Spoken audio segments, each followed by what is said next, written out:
bolster his image with the charter branch of the Texas Cattlemen's Club here in Royal, in hopes that he could be president of the new Houston branch. Her PR plan would start with a surprise visit to Royal's own Jessie Stevens, an influential player at the TCC. If she could ever get there... She bit back a curse, weighing her options. The odds of a tow truck showing up out here in this weather were slim.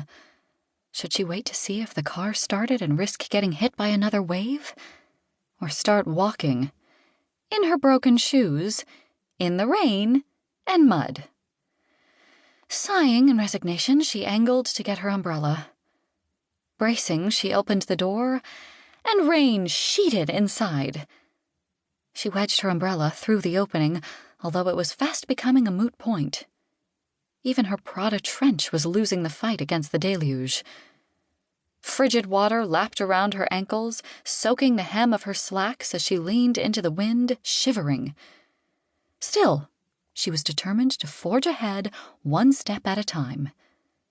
She couldn't bear the thought of telling her father she needed to postpone the promotion trip. He'd put his trust in her, and even knowing a 34-year-old woman shouldn't care this much what her father thought, she couldn't deny she was still trying to win his approval, to be something other than the often-forgotten middle child. In college, she'd found her niche with an aptitude for public relations. It was her chance to shine. When her father had taken note of her success after graduation, he'd hired her as PR executive for the family business, Perry Holdings. And if ever Sterling Perry had needed a promotional facelift, it was now, when the new Houston, Texas Cattlemen's Club was cranking up. Fledgling organizations hated nothing more than a scandal. And her father's good name had taken quite a few blows, first with an arrest on charges of orchestrating a Ponzi scheme that nearly caused a collapse of one of his investment funds. No sooner had her father gotten out from under the weight of the fraud rumors than he was under suspicion for the murder of a Perry Holdings assistant. And, as if her father wasn't already stressed enough, just last week a Curran oil executive named Willem Inwood had been arrested under suspicion of being behind the Ponzi scheme. He wasn't talking yet, but already people were coming forward saying he was the one who'd started those nasty rumors.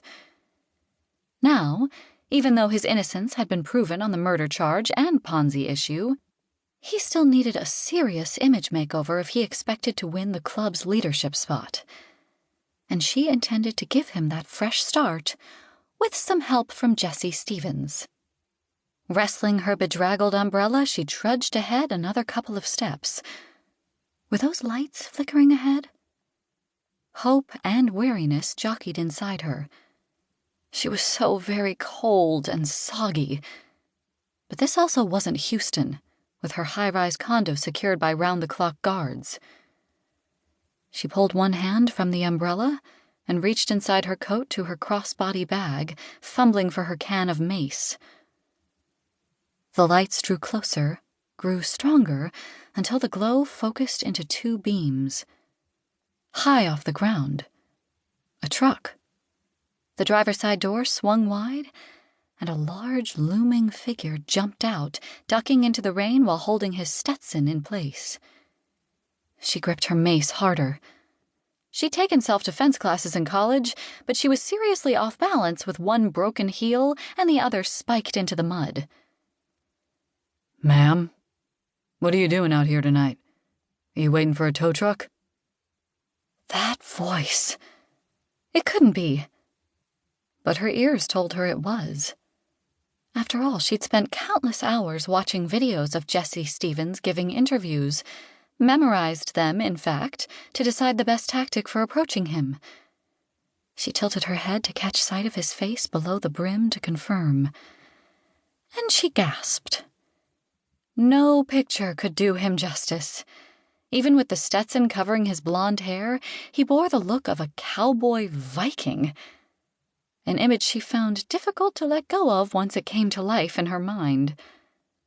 Spluttering on a mouthful of rain, she tucked her mace can back into her purse, no longer needing protection. She should have suspected the truck could belong to Jessie Stevens. She was near his ranch, after all. But still, weren't the